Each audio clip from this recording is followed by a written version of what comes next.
அஸ்ஸலாமு அலைக்கும் வரஹ்மத்துல்லாஹி வபரகாத்துஹ். அல்லாஹ் நேசிக்கிறான்.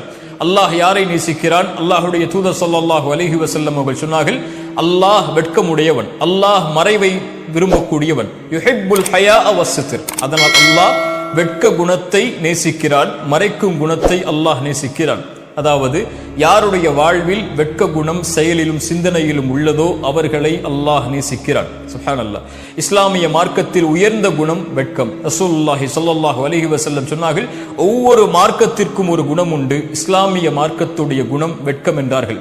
அல்லாஹுடைய தூதர் சொன்னார்கள், ஈமான் 70க்கும் மேற்பட்ட கிளைகளை கொண்டது. அதில் முதலாவது லா இலாஹ இல்லல்லாஹ், கடைசியானது பாதையில் இடையூறு தரக்கூடிய பொருட்களை அகற்றுதல் என்று கூறிவிட்டு அத்துணை விஷயங்களையும் ஆக்கிரமிக்கக்கூடிய ஈமானுடைய ஒரு கிளையை பிரித்து சொன்னார்கள், அல் ஹயாஉ ஷுஅபத்தும் மினல் ஈமான்.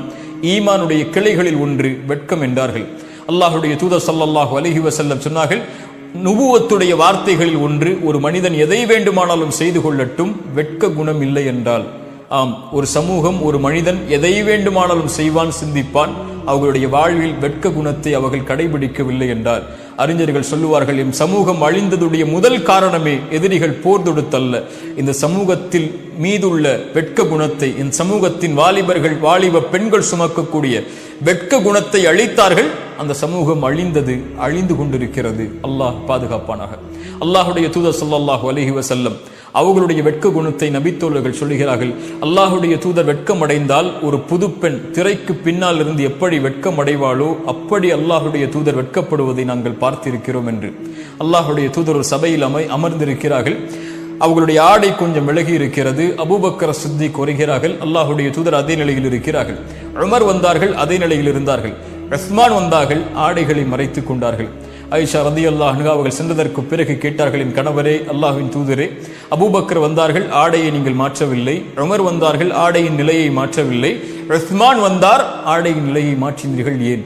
ரசூலுல்லாஹி ஸல்லல்லாஹு அலைஹி வஸல்லம் சொன்னார்கள், ஆயிஷா என் மனைவி அவர்களே, யாரை கண்டால் மலக்குகள் வெட்கமடைகிறார்களோ அவரை கண்டு நான் வெட்கமடையக்கூடாதா என்று அல்லாஹுடைய தூதர் ஸல்லல்லாஹு அலைஹி வஸல்லம் கேட்டார்கள். சுப்ஹானல்லாஹ். ஒரு நபித்தோழரின் வெட்க குணத்தை அல்லாஹுடைய தூதர் ஸல்லல்லாஹு அலைஹி வஸல்லம் அங்கீகரித்தார்கள். அல்லாஹ் அங்கீகரிப்பதாக, வானத்தில் உள்ளவர்கள் அங்கீகரிப்பதாக அல்லாஹுடைய தூதர் ஸல்லல்லாஹு அலைஹி வஸல்லம் அவர்கள் சொன்னார்கள். இந்த வெட்க குணம் இயற்கையில் ஒரு மனிதனிடத்தில் இருப்பது. இயற்கையின் வெட்க குணமே இன்றைய காலத்தில் எமது கண்களுக்கு முன்னால் செத்து மடிந்திருப்பதை பார்க்கிறோம். ஒரு மனிதன் தனக்கு அனுமதிக்கப்பட்ட பெண்ணை கூட தொடமாட்டான் வெளிப்படையில், மக்களுக்கு மத்தியில். ஆனால் இன்று தனக்கு அனுமதி இல்லாத பெண்ணை வெளிப்படையில் எந்த எல்லையை கடந்து மக்கள் மத்தியில் செயல்பாடுகளை செய்யக்கூடாதோ அந்த செயல்பாடுகளை எல்லாம் வெளிப்படையில் செய்யக்கூடிய சமூகமாக ஈமானை ஏற்று வாழக்கூடிய சமூகமும் மாறிவிட்டது. இன்னா லில்லாஹி வ இன்னா இலைஹி ராஜிஊன். எப்படி இதை விவரிப்பது? முஸ்லிம் பெண்களுடைய ஆடைகள் இன்று அவர்கள் விரும்புவது ஆடையாகிவிட்டது. அவர்களுடைய உடலை வெளிப்படுத்துவதை இன்று கண்ணியமாக கருதுகிறார்கள். அல்லாஹ் அனுமதித்த, அல்லாஹ் அவர்களுக்கு கண்ணியமாக கூறிய ஹிஜாபை அணிவதையெல்லாம் அவர்கள் இன்று இழிவாக பார்த்து விட்டார்கள். ஒரே ஒரு செய்திதான், அறிவுரையாக அல்ல, சிந்தனைக்காக. சமூகத்துடைய ஆண்களும் பெண்களும், நானும் நீங்களும் இந்த செய்தியை கொஞ்சம் சிந்தியுங்கள். அப்துல்லா இப்னு அப்பாஸ் ரலியல்லாஹு அன்ஹு அவர்கள் சொன்னார்கள், தன் தோழரை பார்த்து, சொர்க்கத்தின் பெண்ணை உனக்கு அறிவிக்கவா என்று. அவர்கள் ஒரு பெண் கடந்து சென்றார்கள். சொன்னார்கள், இந்த பெண் அல்லாஹுடைய தூதருடைய சபையில் ஒரு முறை வந்தார்கள். வந்து சொன்னார்கள், யா ரசூலல்லாஹ், எனக்கு நோய் வலிப்பு இருக்கிறது. நோய் வலிப்பு ஏற்பட்டால் என் ஆடைகள் விலகிக் கொள்கிறது மக்களுக்கு முன்னால். எனக்காக அல்லாஹ்விடத்திலே துஆ செய்யுங்கள். அல்லாஹுடைய தூதர் சொன்னார்கள், பெண்ணே, இதற்காக அல்லாஹ்விடத்திலே துஆ செய்கிறேன். அல்லாஹ் அந்த நோயை நீக்கி விடுவான். ஆனால் பொறுமையை கடைபிடித்தால் அல்லாஹ் உனக்கு சொர்க்கத்தை கொடுப்பான், தேர்ந்தெடு. அந்த பெண் சொன்னார்கள், யா ரசூலுல்லாஹ், நான் பொறுமை காக்கிறேன், சொர்க்கம் எனக்கு கிடைக்கட்டும். ஆனால் அல்லாஹுடைய தூதரே, நான் மக்கள் மத்தியில் இருக்கும்போது வலிப்பு நோய் ஏற்பட்டால் என் ஆடை விலகிக் கொள்கிறது, நான் என்ன செய்வது? அதனால் மக்கள் என்னுடைய அங்கங்களை பார்க்கக்கூடிய சூழல் ஏற்படுகிறது. அல்லாஹ்விடத்திலே அதற்காக மட்டும் என் வலிப்பு நோய் ஏற்பட்டாலும் பரவாயில்லை, பொறுமை காக்கிறேன், என் ஆடை விலகிவிடக் கூடாது மக்களுக்கு முன்னால் என்று அல்லாஹ்விடத்திலே துஆ செய்யுங்கள் என்றார்கள். அல்லாஹுடைய தூதர் ஸல்லல்லாஹு அலைஹி வஸல்லம் துஆ செய்தார்கள். சுப்ஹானல்லாஹ்.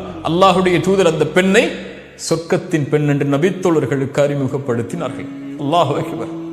யோசித்து பாருங்கள் கண்ணியத்துக்குரிய நண்பு சகோதர சகோதரிகளே, ஹிஜாபை நீக்கி வாழக்கூடிய பெண்களே, அல்லாஹ் அலங்கரித்த, அல்லாஹ் அழகாக்கிய உங்களுடைய உடலை உங்களுக்கு தகுதியான ஆண்களுக்கு மட்டும் வெளிப்படுத்துவதிலிருந்து விலகி இருக்கக்கூடிய பெண்கள் இந்த செய்தியை சிந்தித்து பார்க்கட்டும். அல்லாஹ் வெட்க குணத்தை நேசிக்கிறான். செயலில், சிந்தனையில், சொல்லில், எம்முடைய வாழ்வில் எந்த அங்கத்திலும் இந்த வெட்க குணம் நிறைந்திருந்தால் அல்லாஹ் ரப்புல் ஆலமீன் அந்த செயலை அங்கீகரிக்கிறான். அல்லாஹ் அந்த செயல் உடையவர்களை நேசிக்கிறான்.